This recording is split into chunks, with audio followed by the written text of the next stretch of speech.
Opinion HD की videos देखने के लिए हमारा चैनल सब्सक्राइब कीजिए और पेज को भी लाइक कीजिए ताकि आप हमारी आने वाली तमाम वीडियोस से बाखबर रह सकें। अस्सलाम वालेकुम, मैं हूं मोहम्मद बिलाल रफीक और आप देख रहे हैं ओपिनियन HD। आज़ाद जम्मू कश्मीर की जो मतदा जो PDM की हुकूमत है वो 15वीं आइनी तरमीम है जो अपनी इत्तेहादी जमात मुस्लिम लीग नून की हमायत के बगैर जो है वो उसको मंजूर करने में कहा यह जा रहा है कि कामयाब हो जाएगी। इस हवाले से आज वज़ीर आज़म भी दारुल हुकूमत मुज़फ़्फ़राबाद पहुंच जाएंगे, जबकि आज ये भी बात होगी कि PTI की पार्लिमानी पार्टी के इजलास में जो थे वो 12 लोग मौजूद थे, एक वीडियो लिंक के ज़रिए मौजूद थे, जबकि 11 हाजिर थे। इसी तरह 2 मज़ीद लोग यानी जम्मू कश्मीर पीपल्स पार्टी के जो मेंबर असम्बली हैं हसन इब्राहिम और मुस्लिम कॉन्फ्रेंस के जो सदर हैं सरदार अतीक अहमद खान साहब, शायद वो तरमीम में हिस्सा ना बने। यूँ 14 लोग जो हैं वो PTI के साथ खड़े होते हुए नज़र आ रहे हैं। इसी तरह फंड्स की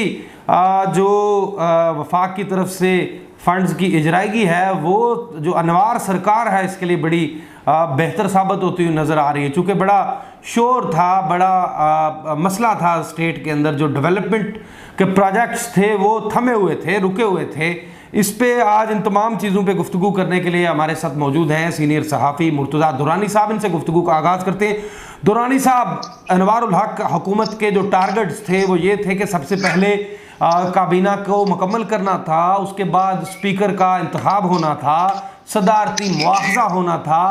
अब तक सदारती मुआवजे पे तो वक्ती तौर पर डेडलॉक आ गया, स्पीकर का इंतखाब रुका हुआ है। तरमीम के लिए ये कहा जा रहा है कि हुकूमत है जो PDM हुकूमत है ये नंबर्स ऑफ वोट मुकम्मल कर पाएगी।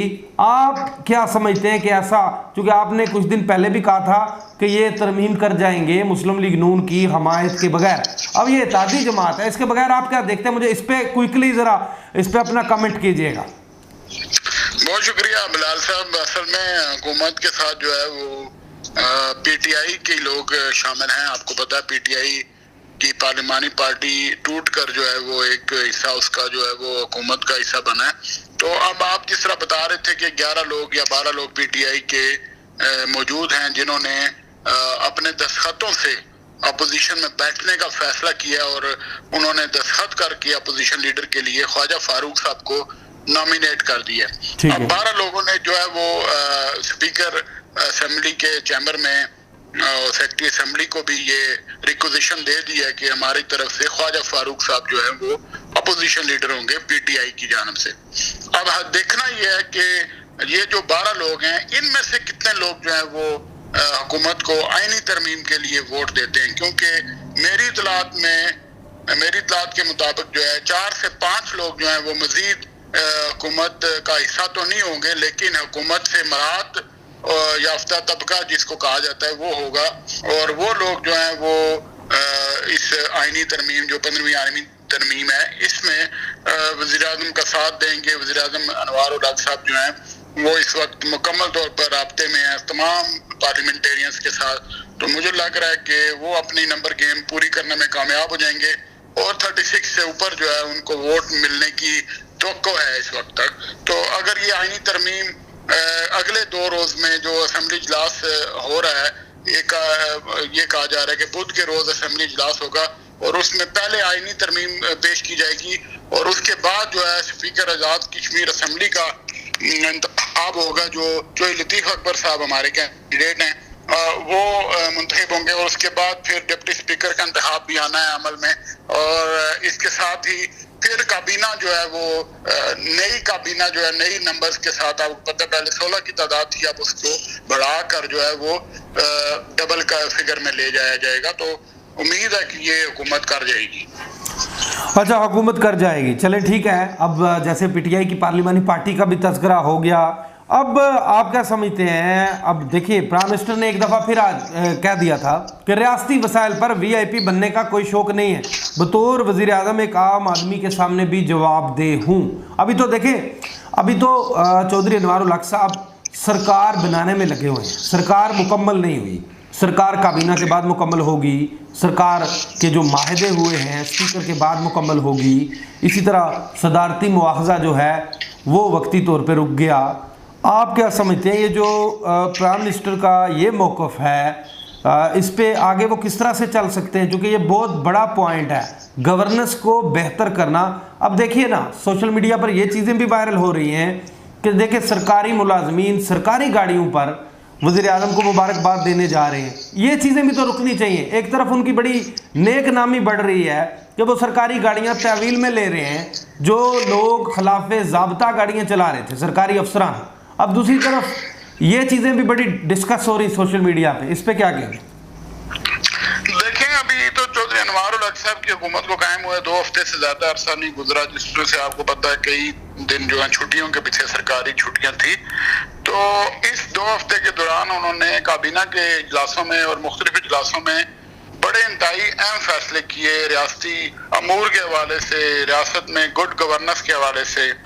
और मुलाजमीन को देखें आप कि पहली बार जो है वो कमिश्नर्स और डिप्टी कमिश्नर्स और इनके ऑफिस में भी बायोमेट्रिक्स मशीन्स लग रही हैं, ताकि अगर एक कमिश्नर या डिप्टी कमिश्नर या बाकी जो अफसरान हैं वो डिस्ट्रिक्ट लेवल पर अपने ऑफिस में हाजिर होंगे तो फिर छोटे मुलाजमीन भी टाइम पे आएंगे।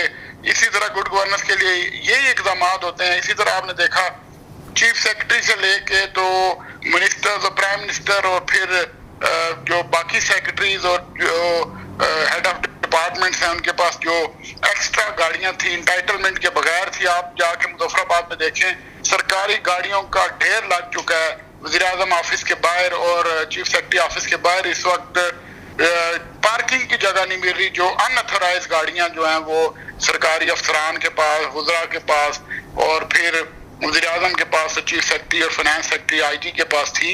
तो वो जब वज़ीर आज़म ने एक डायरेक्टिव जारी किया तो उसके बाद आप देखें कि किस तरह उस पर अमल दरामद हुआ। आप सोच नहीं सकते हैं कि सेक्रेटरीज ने अपने साबिक वज़रा से गन पॉइंट पर भी गाड़ियां ली हैं। गन पॉइंट मीन्स ये नहीं होता कि गन आपने रखनी होती है, लेकिन जबरदस्ती गाड़ियां जो है वो उनसे बरामद करवाई गई। कुछ को पुलिस के जरिए जो है वो भेजा गया, पुलिस ने भी बरामद की। कुछ के आपको पता है एक सेक्रेटरी साहब ने तो साबिक वजीर के जो ड्राइवर को नीचे उतार के गाड़ी भगा कर ले आए। तो इस तरह जो है वो आप देखें सरकारी वसाइल का किस तरह जो लूट से लगी हुई थी बेशुमार जो है वो, और भी जो है वज़ीर आज़म ने इक़दाम किए जिससे वो सरकारी वसाइल जो है वो उनका नाजायज इस्तेमाल जो है वो रुक चुका है। अब आस्ता आस्ता जो है इसमें मजीद बेहतरी आएगी, क्योंकि जब वज़ीर आज़म ने खुद को एहतसाब के लिए पेश कर दिया और फिर वो जो है खुद भी जब वो एक डायरेक्टिव जारी करते हैं तो वज़ीर आज़म जो उस पर खुद पहले अमल करते हैं, बाद में अपने काबीना और फिर उसके बाद सेक्रेटरीज और ब्यूरोक्रेसी के लिए जो है वो अमल दरामद शुरू होता है। तो पहले एहतसाब जब ऊपर से शुरू होगा तो नीचे तक जाएगा। ठीक है, ये नहीं हो सकता कि वज़ीर आज़म जो है वो डायरेक्टिव जारी कर दें कि जी सरकारी गाड़ियां जमा कराएं और उनको फैमिली और वो लोग जो है गैर कानूनी गाड़ियों का इस्तेमाल करें। तो नहीं, तो आगे भी दुरानी साहब ये बड़ा अहम इनिशिएटिव ले लिया गया। आगे अब इन गाड़ियों का क्या होगा? चले ये गाड़ियां वक्ती पार्क हो गई, ये इसका मतलब ये होगा ना कि जरूरत से जायद गाड़ियां इस्तेमाल हो रही थी। अब आगे क्या होगा इन गाड़ियों का? यानी इनको या तो नीलाम कर देना चाहिए, ये पैसे रियासत के खजाने में होने चाहिए। अगर इसी तरह ये खड़ी रही तो फिर आगे फ्यूचर में जब गवर्नमेंट ये मुद्दत पूरी कर जाएगी तब तक तो ये गाड़ियां या कबाड़ा बन जाएंगी, उसके बाद या अगर बची रहेंगी तो फिर इसी तरह इनको यूज किया जाएगा। नहीं देखें, अभी तो गाड़ियां जो है वो सिर्फ एक पूल में खड़ी की जा रही हैं, उसके बाद इसका डिस्पोजल जो है वो डिसीजन होगा काबीना में। लेकिन बात यह है कि अभी वज़ीर आज़म ने इक़दाम शुरू किए हैं और पूरी रियासत जो है हिल कर आ गई है, अफसरान की दौड़ें लग रही हैं, ब्यूरोक्रेसी जो है वो अपने दफ्तरों में हाजिर हो रही है। एक आप देखें एक मैसेज तो चला गया ग्रास रूट लेवल पे, टॉप लेवल पे कि अब हुकूमत जो है या वज़ीर आज़म जो है वो अपने इक़दामात और अपने अहकामात पर अमल दरामद कराएंगे। ये नहीं है कि पहले वज़ीर आज़म के अहकामात को जो रद्दी की टोकरी में ब्यूरोक्रेसी डाल देती थी। अब जो है वो उनको जब 2 तारीख की टाइम दिया, डेडलाइन दी वज़ीर आज़म ने कि 2 तारीख तक अगर गाड़ियां सरकारी गाड़ियां और अनऑथराइज गाड़ियां जमा ना हुई तो जिस अफसर के पास जो गाड़ियां हैं बस उसकी लिस्ट दे दें, उनको हम मुअत्तल भी करेंगे, उनके खिलाफ जो है कार्रवाई भी की जाएगी। तो फिर उसके बाद ब्यूरोक्रेसी खुद ही हरकत में आई, उन्होंने खुद ढूंढ के गाड़ियां जो है वो जमा कराई।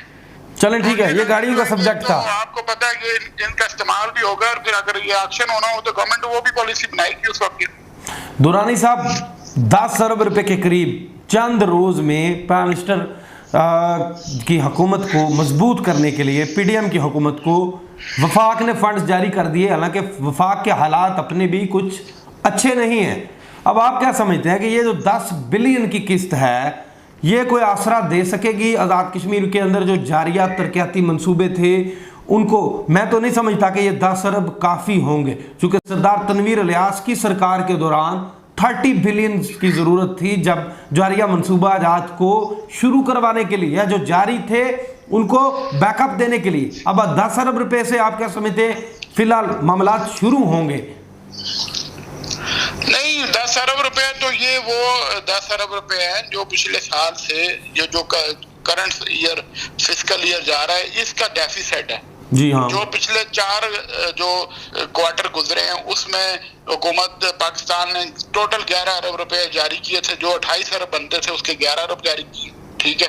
और अब आके जो वज़ीर-ए-आज़म जो चौधरी अनवार उल हक और उनके जो टीम है और फिर पीडीएम की आज़ाद कश्मीर हुकूमत ने फेडरल गवर्नमेंट के साथ जब बात की तो फिर उन्होंने 10 अरब रुपए मजीद जारी कर दिए। आप देखें 2 साल से आज़ाद कश्मीर में तरक्की का पहिया बिल्कुल जाम है, कोई डेवलपमेंट का काम नहीं हो रहा, एक ईंट नहीं लगी। तमाम ठेकेदार जो हैं वो रोडों पे हैं, ना उनको बिल्स मिल रहे हैं, ना ही काम हो रहा है, और लाइबिलिटीज लोग गवर्नमेंट के ऊपर जो है अरबों खरबों रुपए की चल रही थी। तो अब ये 10 अरब रुपए तो पीनट है, लेकिन एक आसरा, एक उम्मीद की किरण जरूर है कि जी अब एक तो पैसा जो मिला है फेडरल गवर्नमेंट को इस बात का यकीन और इत्मीनान है कि ये पैसा जो है वो अपने असल मकासद के लिए डेवलपमेंट पे लगेगा और जमीन पर प्रोजेक्ट नजर आएंगे। पहले तो ये होता था कि प्रोजेक्ट नजर नहीं आते थे और पैसा जो है वो लोगों की जेबों में चला जाता था। अब ये चौधरी अनवार उल हक साहब ने आके एक मैसेज दिया कि अब गवर्नेंस जो है वो बेहतर होगी, करप्शन का खात्मा होगा। तो इसलिए उम्मीद है कि ये 10 अरब के बाद अभी मजीद जो है इनको फंड्स मिलेंगे और वो इनकी अपनी कारकर्दगी की बुनियाद पे मिलेंगे। काबीना बन गई, स्पीकर का इंतखाब हो गया, उसके बाद आप क्या देख रहे हैं कि चौधरी अनवार सरकार क्या करेगी? सबसे पहले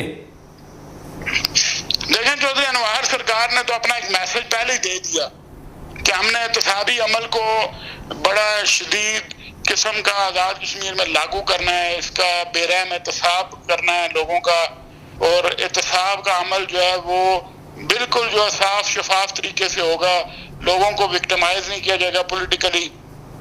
प्लस उन्होंने देखें जब एहतसाबी अमल होता है तो उसके बाद गवर्नेंस आती है।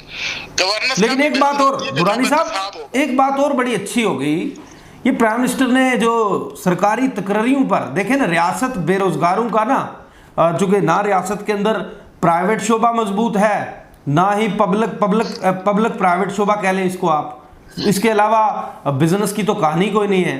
सरकारी नौकरियां बचती हैं जो बार बार लोग उसी को ना पंच कर रहे होते हैं। हर हुकूमत आती है, वजीर अपने अपने लोगों को एडाक तकरीर करवा के उनकी तकरीरियाँ उन्हीं को मुस्तकिल करवा रहे होते हैं, बस मनपसंद लोगों की तैनातियाँ हुई। अगर आप अनवार जो सरदार तनवीर इलियास सरकार का रिकॉर्ड उठा के देखें ना, आपको आप हैरान हो जाएंगे कितनी एडाक तकरीरियाँ इन वज़रा ने करवाई और कितने लोग खिलाफ कवायद, खिलाफ मेरिट बदू इंटरव्यू भर्ती हो गए, बदू इश्तार भर्ती हो गए। लेकिन प्राइम मिनिस्टर चौधरी अनवार उल हक ने ये बात अब पाबंदी लगा दी है। ये बात बड़ी, इसको भी बड़ा सराहा गया है कि देखें पहले ही लोड है रियासती अदारों पर, अब सिर्फ पब्लिक सर्विस कमीशन के थ्रू जो लोग आए, देखें वो एक अच्छा रास्ता है, वो तो होना चाहिए।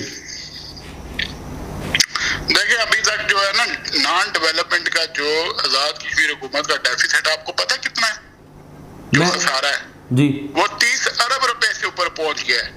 जो रेकरिंग बजट का खसारा है वो 30 अरब रुपए है जी और 31 अरब रुपए, और जो अभी डेवलपमेंट का खसारा है वो अब इस वक्त तक इनके पास जो 10 अरब और 11 अरब, अभी भी 8 अरब 9 अरब रुपए का खसारा डेवलपमेंट का मौजूद है जो करंट ईयर का है। तो आप देखेंगे नॉन डेवलपमेंट जो है वो हमारा खरबों रुपए में चला जाता है। 120 अरब रुपए का नॉन डेवलपमेंट का बजट है। वो इसी वजह से है कि जब आप गैर जरूरी तकर्रियां करते हैं, जब आप सर्विस में बंदे डाक अपॉइंटमेंट्स करते हैं, टीचर्स लगाते हैं, सियासी बुनियादों पे अपॉइंटमेंट्स होती हैं, हजारों लोग जब वो सरकार के खजाने से तनख्वाहें और पेंशन लेंगे तो फिर ये अरबों रुपए की इनकम ना होने के बाद फिर वो खसारे में चली जाती है हुकूमत। तो अभी भी इस वक्त जो है 31 अरब रुपए का खसारा आजाद कश्मीर हुकूमत को, छोटी सी हुकूमत है, ठीक है, 31 अरब रुपए की तो आमदन नहीं है इनकी। यही बात है। आखिरी बात करेंगे, रियासत के अंदर देखें ना, टूरिज्म को प्रमोट करने की ज़रूरत है। रियासत के अंदर प्राइवेट शोबा जात के अंदर नौजवानों के लिए कुछ रखने की ज़रूरत है, उनके लिए उन्हें फैसिलिटेट करने की ज़रूरत। रियासत की जो इनकम है इसको बढ़ाने की ज़रूरत है, वरना यही कुछ चलता रहेगा। यानी हुकूमत के देखिए, सरदार तनवीर इलियास के बड़े दावे थे लेकिन वो कुछ नहीं कर सके। चौधरी अनवारुल हक साहब के जो उन पर बहुत बड़ी जिम्मेदारियां आयद हो रही हैं कि रियासत के अंदर जहां पे करप्शन का बहुत बड़ा सैलाब है, इसको रोका जाए। बदूएं जो मेरिट भर्तियां होती हैं उनको बंद किया जाए। इसी तरह जो मुख्तलिफ शोबे हैं, जो रियासत की इनकम है, इसको इंक्रीज किया जाए, वरना यही कुछ चलता रहेगा। आज नौजवान बाहर भाग रहे हैं, वीजे तलाश करते हुए नजर आ रहे हैं, क्योंकि रियासत के अंदर तो कुछ रहा नहीं उस तरह से।